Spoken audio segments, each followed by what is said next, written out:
La pression commence, les amis. Le Real maintenant nous met la pression. Parce qu'en ce moment où je fais la vidéo, le Barça a le même nombre de points que le Real. On a peut-être plus de buts, mais en termes de points, nous sommes à égalité.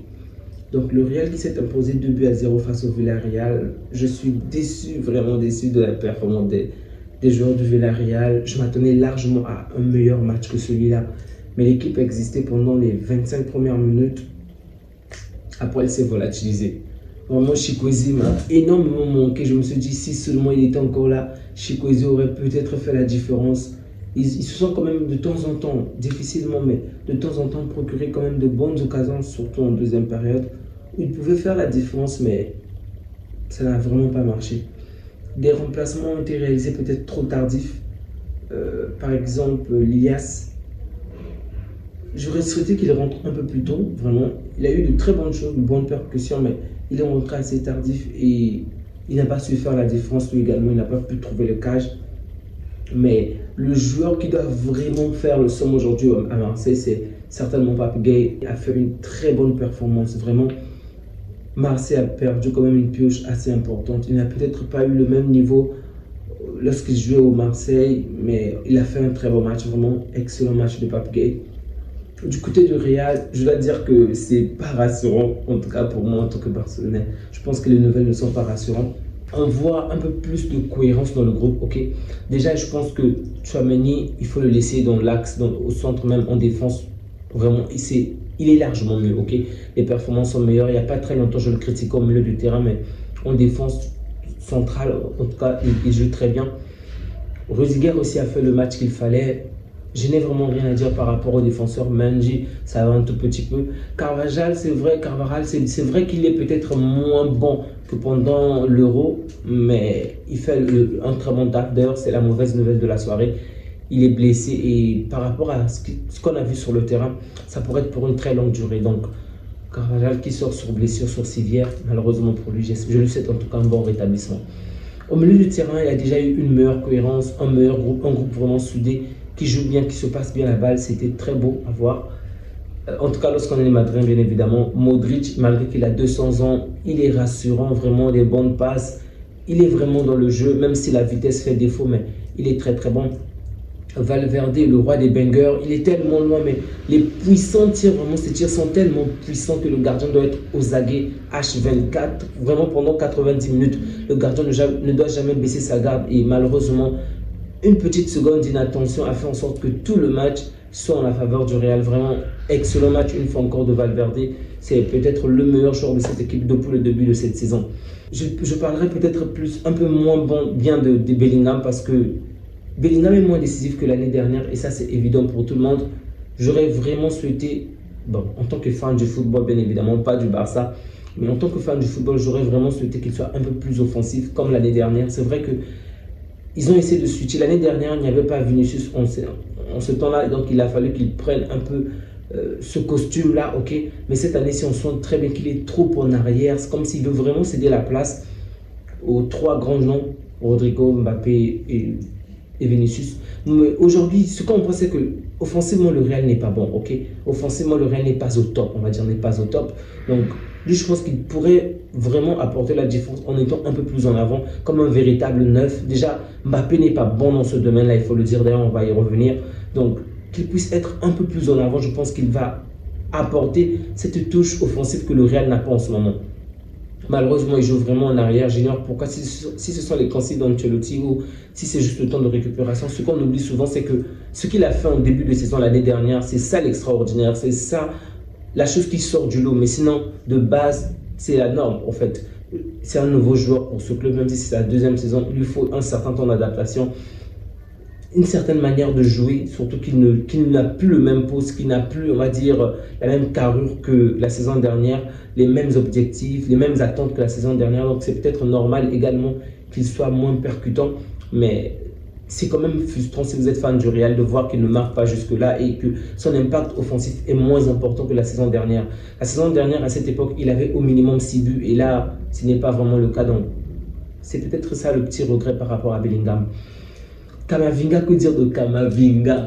Bon, depuis longtemps, je parle quand même de lui lorsque je parle du Real parce que c'est un bon joueur. C'est un très bon milieu du terrain. C'est le joueur qu'il faut. et de plus en plus prendre la place, ça c'est évident. Je pense qu'aujourd'hui, avec l'effectif que le Real a, il est peut-être l'une des pièces maîtresses de cette équipe-là que l'on ne peut plus retirer en fait, ou dès qu'on le retire, on sent très bien que l'équipe s'effondre. Il y a aujourd'hui un Real avec Camavinga et un Real sans Camavinga, tant qu'il est au milieu bien évidemment. Et il est vraiment important, il est vraiment de l'impact, offensivement comme défensivement, il met vraiment de sa personne, il donne vraiment de sa personne.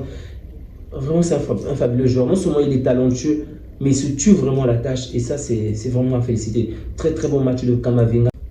En attaque, bon, c'est ça, je dirais, le bémol de la soirée. Et je pense qu'il faut pas mal de temps à Mbappé déjà pour qu'il s'adapte.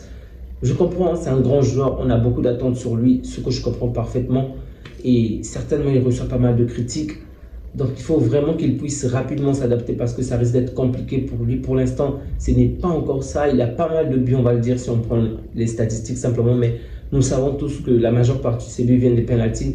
Et lorsqu'on voit son impact dans le jeu, on sent très bien qu'il est crispé, qu'il n'est pas totalement libre en fait. Par exemple, on le voit combiner de temps en temps avec Vinicius, mais il fait la passe à Vinicius.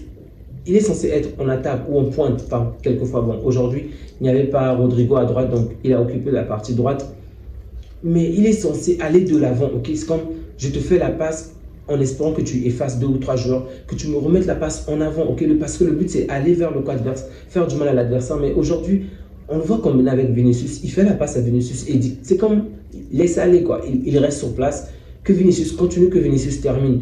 Peut-être qu'aux entraînements, il voit Vinicius le faire et aller jusqu'au bout seul. Mais dans un match, il faut toujours aller de l'avant. Vinicius peut peut-être vouloir aller seul, mais il peut perdre la balle, l'adversaire peut récupérer la balle. Au final, tu peux avoir un impact très important. Souvenez-vous par exemple du match entre le Paris Saint-Germain et le Real. Au final, c'est Karim Benzema qui parvient à récupérer la balle. Certes, il y avait peut-être faute ou quoi que ce soit, mais le pressing de Karim Benzema met à Donnarumma, ça fait en sorte qu'il y ait peut-être une erreur et donc qu'il pousse à marquer. Mais Mbappé est beaucoup trop loin, ok?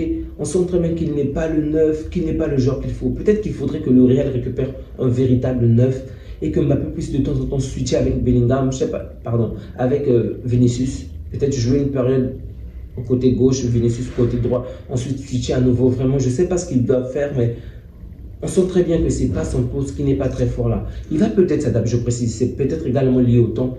C'est un grand joueur auquel on a beaucoup d'attentes sur lui. On oublie parfois qu'il leur faut un temps d'adaptation, c'est vrai.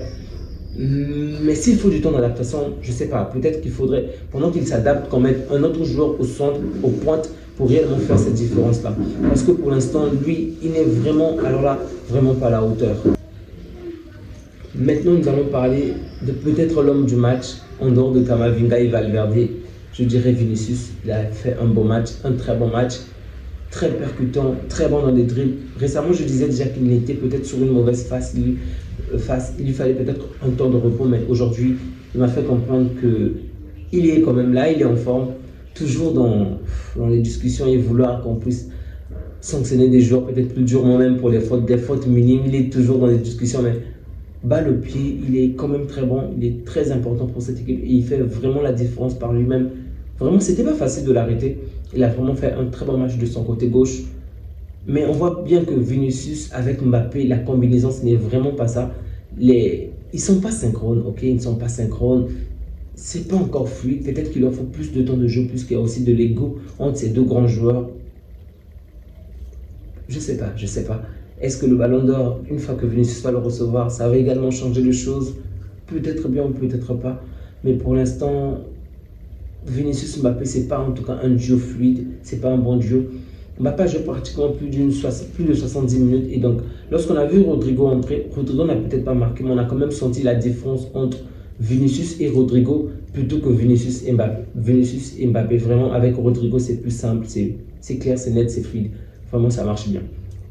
Donc un très bon but de Vinicius qui a vraiment fait taire ce match, mettre fin aux espoirs des joueurs de Villarreal. Déçu de la performance de ces joueurs, mais le but de Vinicius les a vraiment fait du mal et ça se termine à 2-0. Les amis, je vais m'arrêter là pour que la vidéo ne soit pas trop longue. Donc, je vous souhaite une agréable soirée. Prenez bien soin de vous ainsi que des vôtres et que Dieu vous garde. On se dit à bientôt sur Bellman Débrief. Ciao!